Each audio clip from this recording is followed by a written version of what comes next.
Right, ladies and gents, another drive-by podcast for you. I'm on my way somewhere. I've got about 20 minutes drive there, and a 20-minute drive back, so I thought, why not push out a cheeky little podcast for you all? So we'll see how this goes.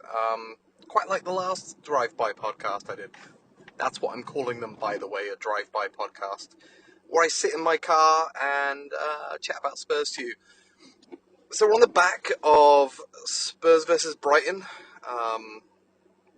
What a day in many ways, good and bad. I think going into it, I felt very hopeful. I was chatting to some friends at this big event that we held up in Baltimore. We had like 100 plus people to watch a game. And he asked me, he goes, "How are you feeling?" And I sort of reached deep down in my stomach and I said, "Oh God, I don't like saying this, but I feel kind of good." For the first time in ages, I went into a Spurs game and I thought, yeah, we could do this. We could get this one over the line. I feel good. Saw enough signs of life against Sunderland to think, De Zerbi's got an idea about how to get the team to play, get the ball down and move forward. I liked how Udogie in particular was inverting against Sunderland. And there was a lot of promise, as I said in my post-Sunderland podcast, that we were undone ultimately by some bad luck. But yeah, there was enough there to go in with some hope, and maybe it was just the excitement of this big event that I was going to be at, and all that other good stuff. But I felt good. I felt that De Zerbi and the players had their head on straight by turning down another parade like we had against the Forest game. I think that they sensed that there was a bit of pressure about it. And if I'm honest, I think, no offence to the match-going fans who were into it, thought it was a bit small time, if I'm honest, in reflection. To have this big club-supported, organised clapathon for the coach, I thought, if it was organic like it should have been allowed to be, it's kind of cool. But as soon as the club came in and got involved, it became a little cringe. And that was something that I, felt at the time and couldn't quite, vocalise well. But I thought Jim on Also Spurs, speaking to Sarah from YouTube, I think it's Sarah from the Stands, they talked about that the club should have kept their roar out. But yeah, I was happy that De Zerbi pushed back on having this big show of, organised faith before the Brighton game, and just there's something about, we're going to let our football do the talking. That was the message that I got. So I enjoyed that, and how much that came from De Zerbi and how much that came from the players, and De Zerbi was just being the lightning rod for it is anybody's guess, but I thought that was good. Players came out, played well, moving the ball about nice, go 1-0 up, limbs, crowd went crazy. There was that sense of relief that lifted, and you think, yeah, we can do this, we can do this, we can do this. And it was exciting. It was exciting. When was the last time we went ahead in a game? I can't remember it. Xavi hits the post and you think, yeah, we're going for this. We're finally playing a bit of Spurs ball. Screw Ange ball, screw Frank ball, screw De Zerbi ball. It's Spurs ball. That's what I want to see. And yeah, they pull one back with a great Matoma strike. And this, the issues that have plagued us all season with switching off around the box and defences lapses. But yeah, a bit of a gut punch. And you didn't know, how the players were going to respond.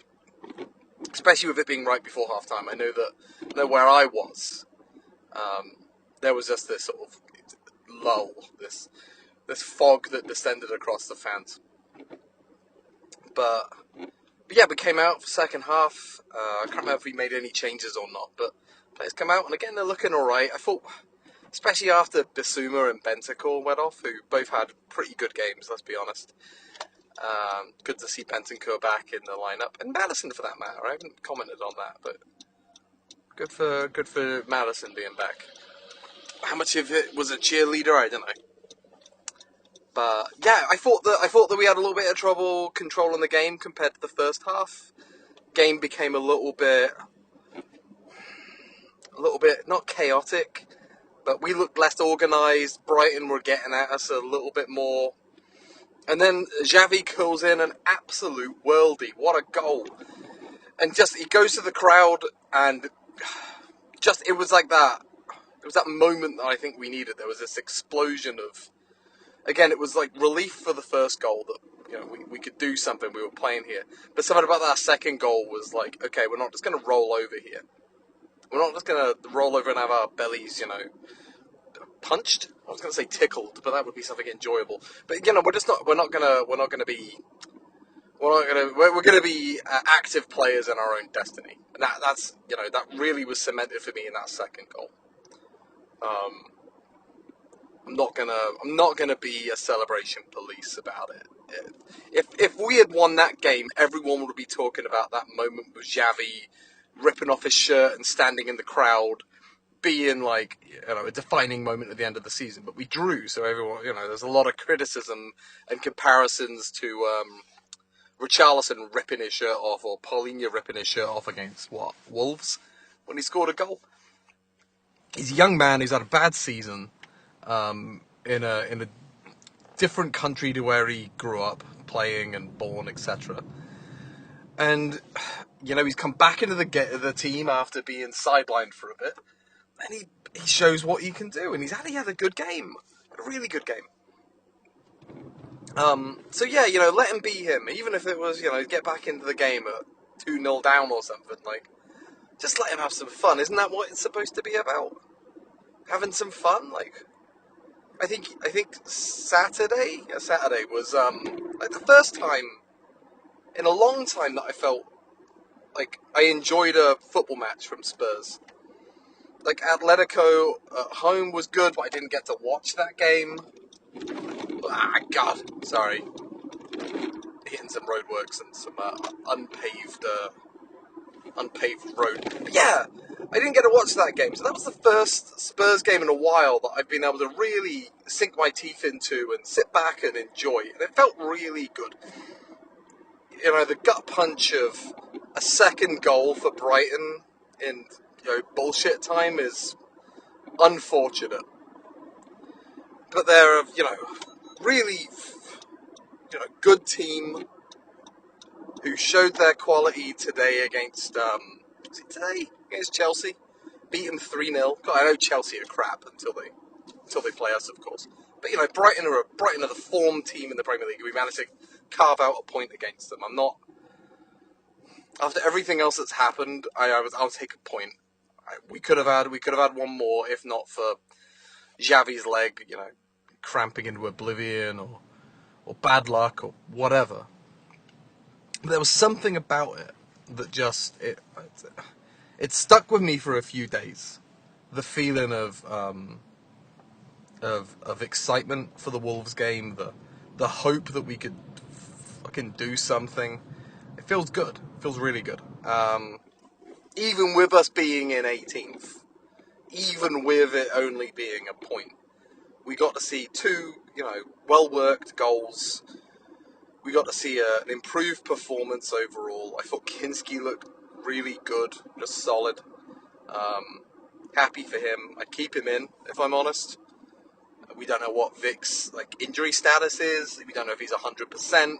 I don't think we can take the risk. And honestly, I think having a mentality of you play for your spot is good for us right now. We can't afford to bring in Vicario and just hope that he'll be back to where he was pre-hernia potentially, if that's what the issue was with him. Kinski looks good with his feet. Couple moments not so good, but he's going to try things. That's going to happen. And I think that with Romero being crocked until the end of the season, having another way to get the ball out of defence is going to be super important. And honestly, if we can kind of, is it Billy Bonds, the Moneyball guy, if we can sort of make up for the loss of Romero in the aggregate, because we've only got Mickey and Danso to get the ball out of defence, by compensating with Porro and Udogie, Kinski, Bissouma and Bentancur, like those players, although maybe they've got their limitations, but they give you more opportunities to get the ball out of the box, out of your own box, either through their own passing ability or just the fact that they're there and willing and eager to receive the ball and then can move it on and move it up the field themselves. But yeah, there was this feeling, coming back to that, this feeling, just hope, excitement, and I was just doing a bit of a self-scan to try and figure out what it was about that win. Was it like just a point? Did I feel relieved about that? Was I responding to the environment that I was in? Was it something else? Have I just had a good time generally? The sun's coming out, etc. And I thought, actually, no. It's that sense of agency that Spurs have lacked for so long, for so many months now in the league, where they're this passenger. Hey, is a driving pun for you. But they're a passenger in this whole process, this relegation fight. They turn up, they get turned over. They look like crap. They can't move the ball. They can't get shots off. And in fact, I'd say they've been passengers for a lot of the season.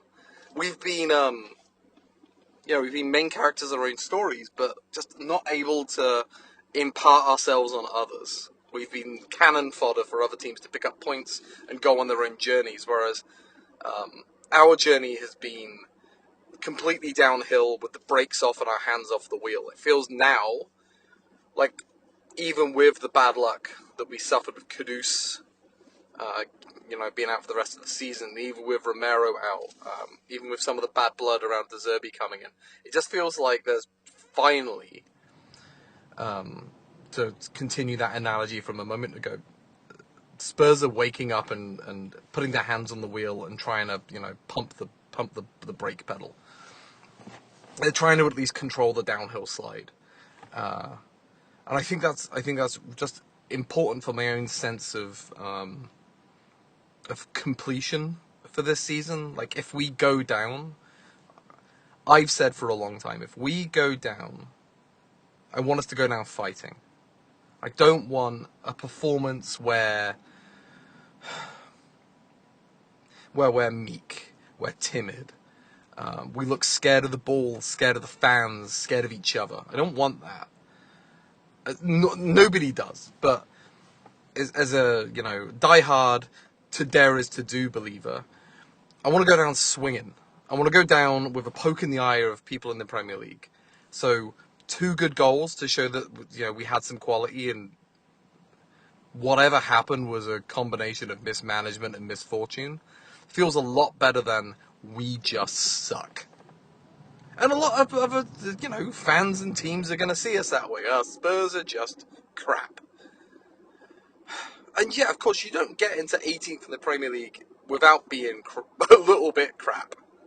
But those of us who watch Spurs week in, week out, have known for ages that there was a way to turn this squad around, to get them to get the ball down on the field and play with it and actually do something and hurt the other team. And that's kind of a little bit what we saw against Sunderland. It massively improved against Brighton. So yeah, give me more of that. Give me more fight. Give me more, bollocks. Put some malice on the ball, right? Just do something. Don't let the sun, set on this without, ripping your shirt off and screaming at it. It's like, just something. Do something fun. Give us a good time. We can just get 1 win. I mean, I know we're looking for 3 to stay up. If you just give me 1 bloody win, you fucking idiots, before the season's over, that'll be something. At least we'll have something to cheer, and god damn it, make it at home. So some positives. We're still nowhere near the level that I think you need to be in the Premier League. We're still looking around us, and we're gonna be until the end of the season. We're gonna be looking at West Ham. Leeds seem to have pulled away from us a little bit. We'll see if we can claw them back in a few weeks. Nottingham Forest, the same. We can't pull them back in because we shat the bed against them twice. But let's hope that they can do something, catastrophically moronic between now and May 25th or whenever it is. So it's been a decent week to be a Spurs fan for the first time in a long time. That the hope feels different, right? For me, there's an acknowledgement that what's happening and what is of high probability now of relegation might happen, and we don't know what's going to come after it. No matter what any podcast that you've listened to out there tells you about money or players or how Spurs are going to fare in the Championship, none of them know. None of them have the vaguest idea until summer comes around, until our fate is sealed and we know what we're going down with.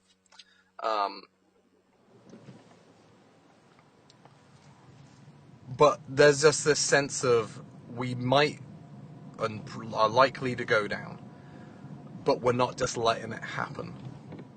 We're not just letting our tummies be punched. Tummy punches. Drive-by tummy punches. Maybe I should call that give that this pod that name. It's just been something else, hasn't it? What a season! I was reflecting on the driver before I decided to shoot my mouth off.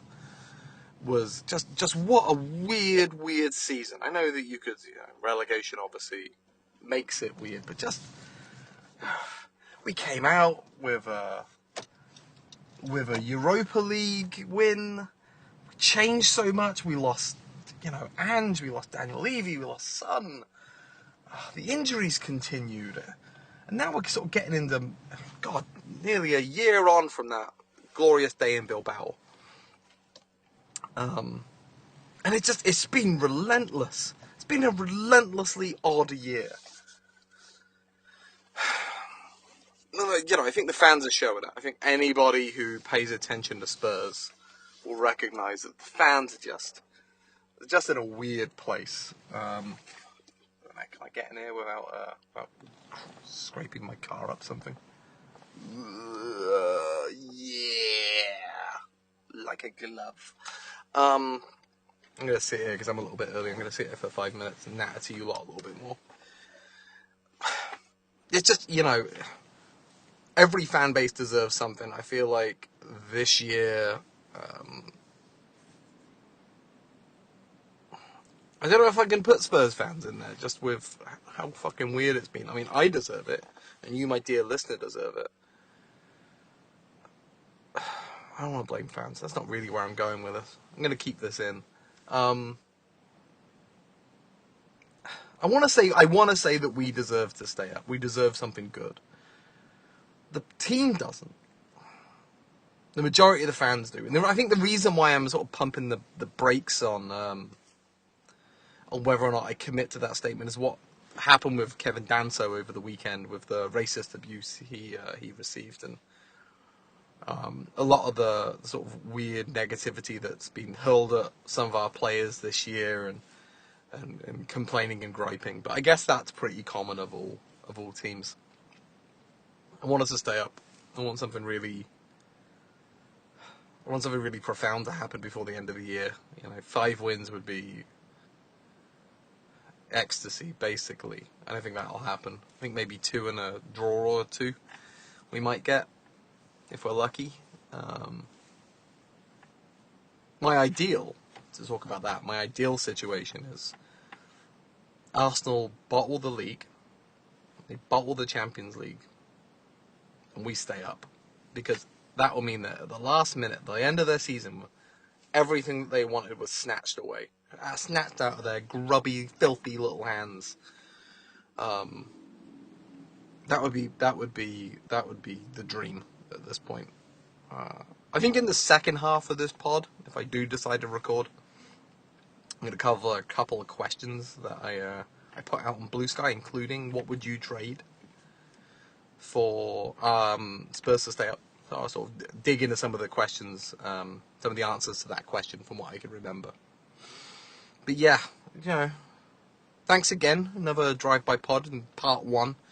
We'll do drive-by pod part 2 when I get out of my appointment. Alright, welcome back to part 2 of Tottenham Cardspur. Thanks for the Bluesky user who shared that with me. Loco Spurs friend. Back from my appointment, a little bit worked up, a little bit pissed off, so let's see how this goes. So I said in part 1, if you're still with me at part 2, fucking more power to you, Jesus. I said in part 1 I'd cover a few questions that I put out on the old Bluesky to the community about Spurs, not just like whatever random shit I'm chatting about, but a couple questions. I'm going to talk about them here. I'm going to talk about like what I learned, what I listened, and what my thoughts are on both. And like, I guess the reason why I asked both of them is because they're touching on topics that I hear in podcasts a fair bit in some way, shape, or form. So, the first one I guess I'm going to touch upon first. I'm going to go chronologically because I'm not very creative. First one I asked was like, in the last week or so, something we've heard a lot in podcasts in the last 6 months is how there's like a player mentality issue. How these guys can play football and all they need is some motivation, some belief. Like, just get that goal, just get that win, and they'll be off to the races, right? But obviously a big part of getting there is like psychological management from Roberto De Zerbi and the rest of the Spurs staff. So put yourself in his position. You know, gel your hair up, give yourself a crappy little, soul patch, and, like, pick a player and imagine what you say to them. And, like, of course you guys are all sarcastic little bastards, little chaos goblins, and responded, pass the ball to somebody, or, get the fuck out of my club, or whatever. There were a few in there that were slightly more serious. I can't remember which ones they were, so I'm not going to talk about my amazing opinions on this.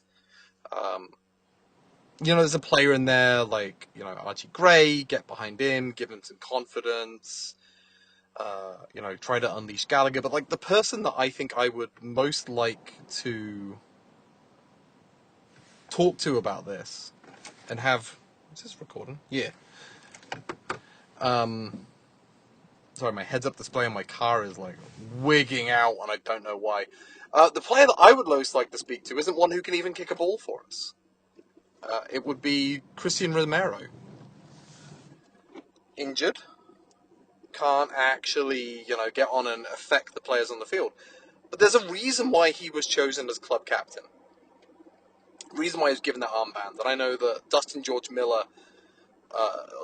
today as we speak on Wednesday on the Bluesky, was talking about how basically the captaincy role is overplayed in English football, and like, I don't fully agree, but yeah, there's probably like too much emphasis and a lot of it's just paper talk to try and make content. Fine.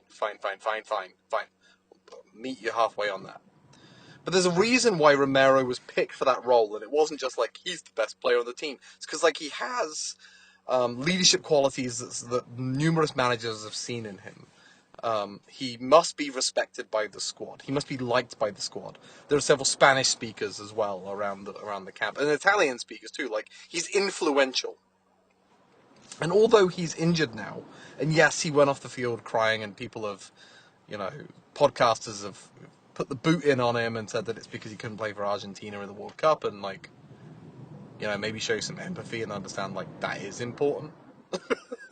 That is why he was crying. Maybe he was also crying for other reasons, and he should have done this, he should have done that. Narratives are not particularly helpful. But I'd love to be the kind of inspirational word in his ear to remind him of the importance he has to the club, to these players, to this group of young men, to the feeling around the place, to not just throw your hands up and say, well, I'm injured, I'm not going to play a role, I'm not going to be a voice, I'm not going to be a motivator. I would get in his ear and I would try to remind him of the qualities he has beyond the field, the things he can do, the standards he can set just by being a presence around on match day or even around the training ground. Yeah, you're in rehab or whatever. But you can be a voice. You can find a way to do that. You can be in text message chats, you can be that person promoting and whipping up the group. And maybe he's done that already and it's not worked, but like that's something that I think I would hope that is happening is that binding and togetherness that I think you need in this moment. So that's one of the people I'd speak to.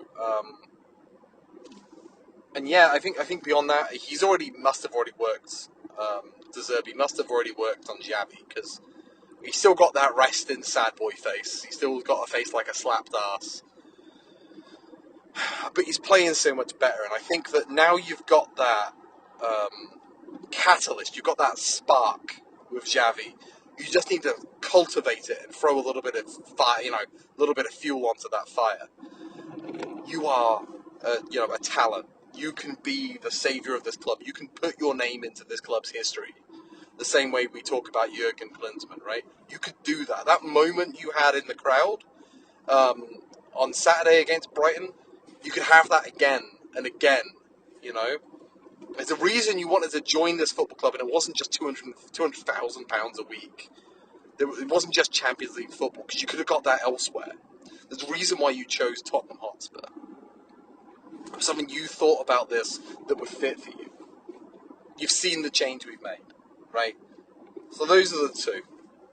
Christian Romero and Xavi Simons. Those are the two that I would worm-tongue my way into their ear and turn them into world beaters or kings among men.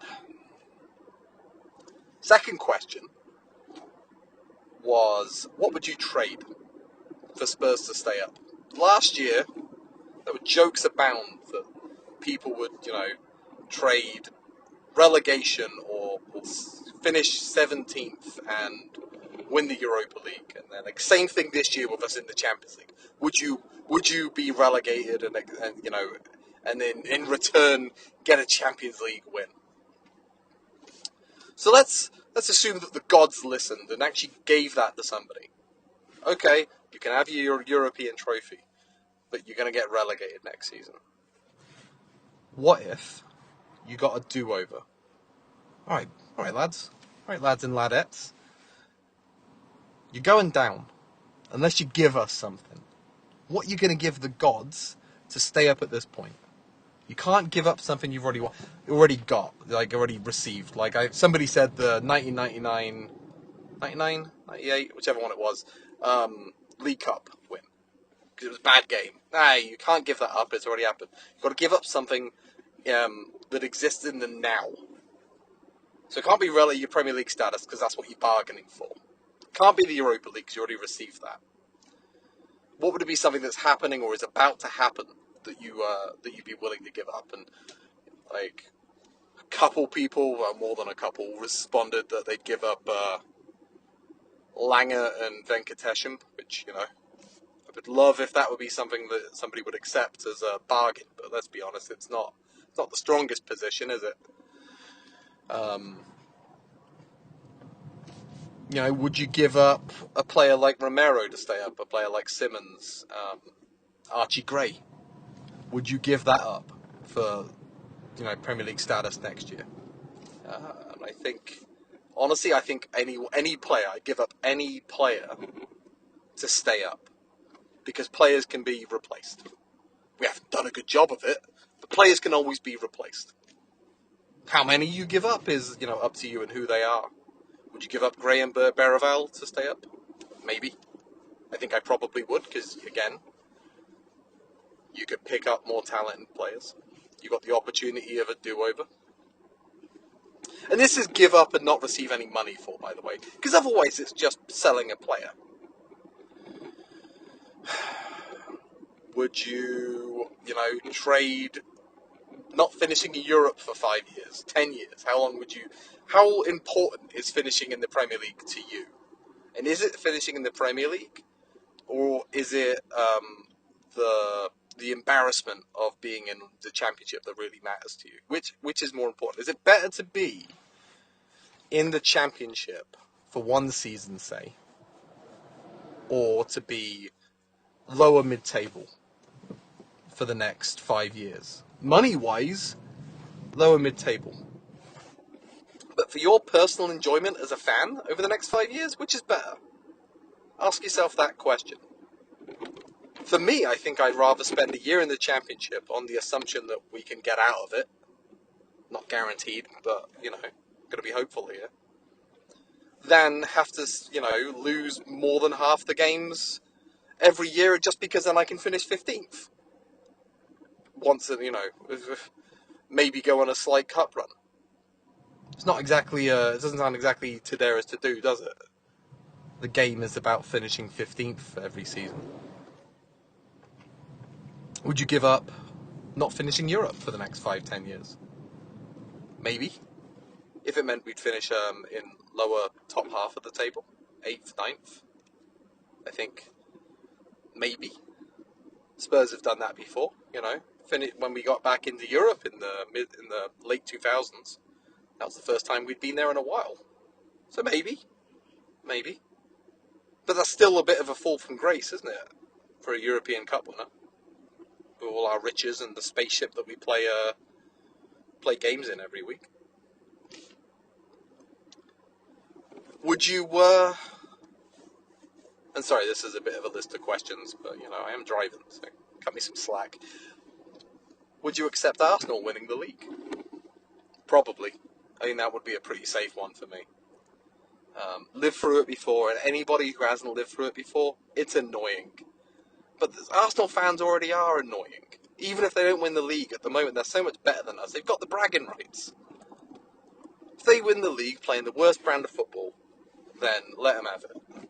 Whatever. If we stay up, that's far more important to me. What we do is far more important to me. Arsenal winning the Champions League, kind of the same thing. They're a top team in the Premier League, and the fact that they haven't won a European trophy ever is an indictment upon that football club. So there was always a statistical chance that eventually they'd flunk their way into picking up a European trophy somehow. So fine, I don't care. I think I value Premier League status much more than Arsenal having never won a European trophy of substance up to this point, because it was probably bound to happen in the future at some point anyway. What about Arsenal going on to become the most dominant team in the league again? Invincibles Mark II. I think so, probably. I remember that period of time. Again, you could still have fun in that moment. You can still be a Premier League team. You still finish in Europe and be a team that people recognise as having some value. We didn't necessarily at the time. We weren't that great. But that would be fun. Some good times in the Premier League. You're not trading up misery in a different form. So yeah, Champions League, fine, go for it. So those are all kind of the footballing things. What about personal stuff? Would you give up not being able to talk to, friends and family you love about Spurs? Some people might say that's a good thing, but let's assume that you've got mates. Can't talk to your mates about Spurs. Well, you can't watch Spurs. If you couldn't watch Spurs for the next year, but they were in the Premier League, next 5 years, would that be something you'd give up? They'd be in the Premier League. You'd know they'd be in the Premier League, but you wouldn't be able to watch them, wouldn't be able to listen to games. You maybe be able to talk to people online, but let's say you can't talk to people online either, right? How important is it to you to just know that they're safe, even if you can't enjoy them being safe? Like watching them in the Premier League. Like, is that what's important to you? And I think what I'm getting at here comes back to a question, and maybe I should dig into this in more detail at a future pod. It's a question put out by Gareth Dace of Is Gascoigne Going to Have a Crack? And the Game is About Glory podcasts.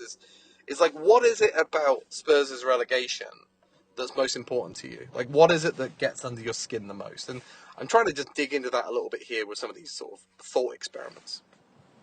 And I really sit with it and think, like, what component of that eventuality is what annoys you? What if you could bargain with a genie over it, to magic it into not happening? How much would you be willing to sacrifice? Kind of on a personal level, to varying degrees. Not your own health. Not like, would you cut off a finger Banshees of Inisherin style. But, like, what would it be? How important is it? How much does it matter? Because Spurs could go down, but we'll still be Spurs fans. We'll still be able to go and watch it. We just won't have the glittering lights of the Premier League and the Champions League, but we'll still have Spurs. We'll still have each other. We're not the only football club that's ever gone down. We're not the only, football club that might go down and stay down. I mean, I don't want it to happen, but how much does it mean to you to be a Premier League club versus how much does it mean to you to be a Tottenham fan? All stuff just to kind of find your space within this. Where do you sit on? What's the value he'll hold most dear about this? I talk about values all the time on this podcast, but what's the value about being a Premier League team that you value most? What value do you value most? Nice one here.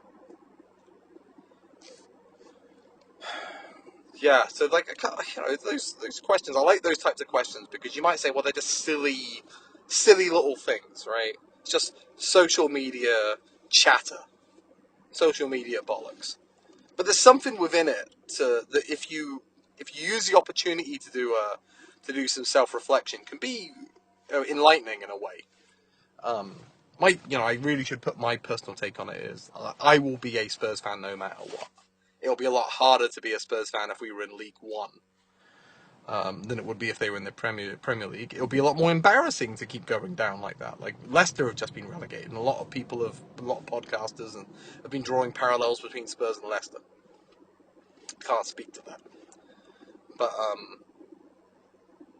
and it would be harder to watch with my mates. Maybe, how are you gonna motivate a supporters club, for example? How are you going to get 100 people in a bar in Baltimore to watch a game when it's a League One club and, maybe people just have checked out by that point? But I'll still be Spurs. It's in my blood. It's my dad and my brother. It's the friends I've made. It's the connection with the history that I've made. I'm not from Tottenham. I'm not from N17, but I have a pride in that area. I have a pride in the type of person that lives there. I want it to do well. I want it to be a successful place. I want it to be a place that people like living in. The pubs around there, I want them to be good community hubs. These things matter to me. These connections matter to me. The history of Spurs will still be there. I talked before about how football fandom, football supportership is so different to other, hobbies, because it's contemporary, it's happening right now, and the right now is what matters the most. But there is that aspect of digging into the history of the football club and enjoying that, like people like Gareth and writing their excellent books, and they're making their amazing podcasts. There's documentaries, there's all sorts of things that you can learn about something. There's all kinds of facets to football fandom beyond the most paramount one, which is the lads kicking the ball around or the ladies kicking the ball around. And that's the other thing. I haven't even touched upon it. I'm such a sexist, such a misogynist. I only made that voice because my throat got weirdly high before then, and I was trying to make it seem more natural. There's a women's team who are really cool. They're doing well in the league. They might not have the best end of the season, but this has been the best year for a Spurs team in the league for ages, men or women. They're still there. They're still deserving of your support. That'll be even harder to get people into a room for, sadly. But, Tottenham Hotspur women are deserving of love and support. And if the men slowly keep losing it, then they're still there and deserve it. And I've really gotten into them in a big way, the ex-Broxbourne ladies, That's a thing to hold on to. There'll always be something. There'll always be something about Tottenham Hotspur. Even if they're managed by nitwits. Even if they hire people you don't like.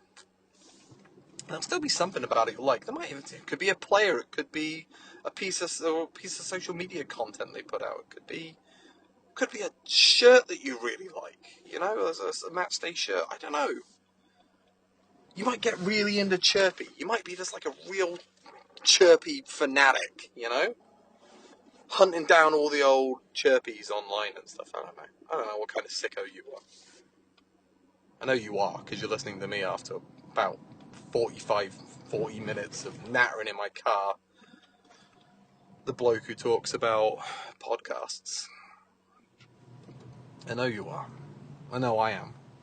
I'm Tottenham Hotspur sicko. I mean, basically, right now I'm padding for time, but like maybe something cool will come out of it.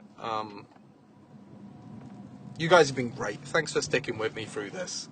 Just kind of talking my way through it. I wasn't sure if I was going to make content this week. God, make content, you fucking idiot. Wasn't sure if I was going to record a podcast this week, because honestly, I wasn't sure what I wanted to talk about.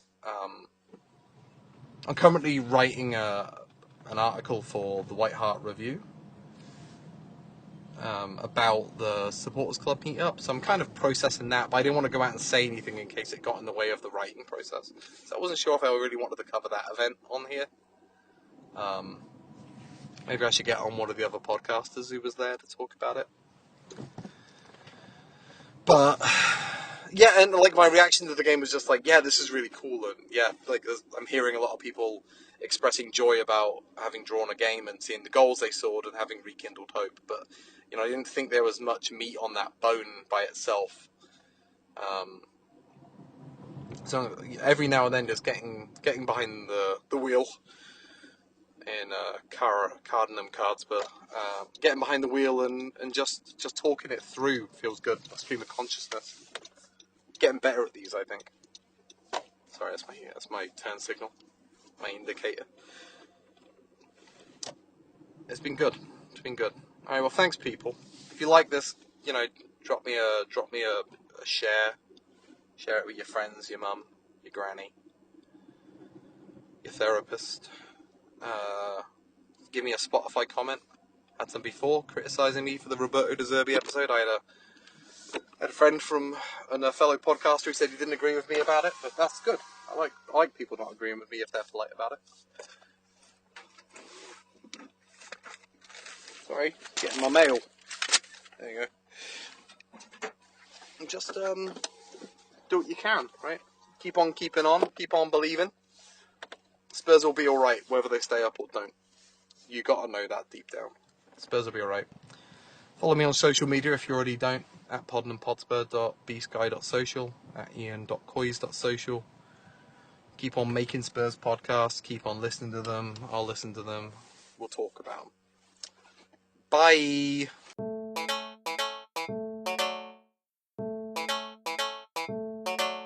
Why are there so many podcasts about Tottenham? Do I want to know why? They might contain insight, but mostly delusions. If I hear one more, I might die. They don't like Levy and they don't like Enoch.